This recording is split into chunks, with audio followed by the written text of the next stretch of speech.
Parole de sagesse, aujourd'hui, s'intéresse au perpétuel recommencement. Tu as souvent cette impression d'être en train de tourner en rond, de faire tout le temps les mêmes choses sans avoir le résultat escompté. Et oui, la Bible en parle. Et qu'est-ce que la Bible dit à ce sujet? Regardons ensemble Proverbe 6, le verset 23. Proverbe 6, verset 23. Car le précepte est une lampe et l'enseignement une lumière, et les avertissements de la correction le chemin de la vie. Alors j'aimerais qu'on focalise notre attention sur la dernière partie de ce verset. Les avertissements de la correction sont le chemin de la vie.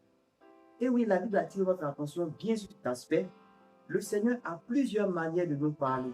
Et l'une de ces manières-là, c'est justement les avertissements de la correction. La Bible nous exhorte donc à analyser bien nos échecs passés. Quand nous les aurons analysés, nous allons comprendre les mauvaises actions que nous avons posées, ce qui nous a amené à avoir ces échecs-là. En ce moment seulement, nous aurons l'expérience qu'il faut pour ne plus reproduire les mêmes erreurs et arriver à de bons résultats. Ne dit-on pas que les mêmes causes, dans les mêmes conditions, produisent les mêmes effets? Et oui, notre Dieu est également un pédagogue. À travers nos échecs, il nous amène à comprendre que certaines actions que nous posons ne sont pas bénéfiques pour nous. Alors, bien-aimés, soyons sages.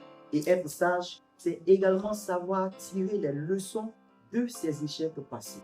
C'est seulement ainsi que nous arriverons, bien entendu, à aller de l'avant dans notre vie et nous constaterons que année après année, au lieu des échecs, ce sera la réussite.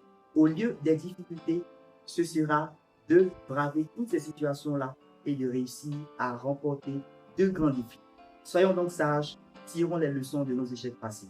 Dieu nous bénisse, c'était Parole de sagesse. Rendez-vous la semaine prochaine pour une autre leçon qui va à coup sûr bouleverser nos vies. Que Dieu nous bénisse.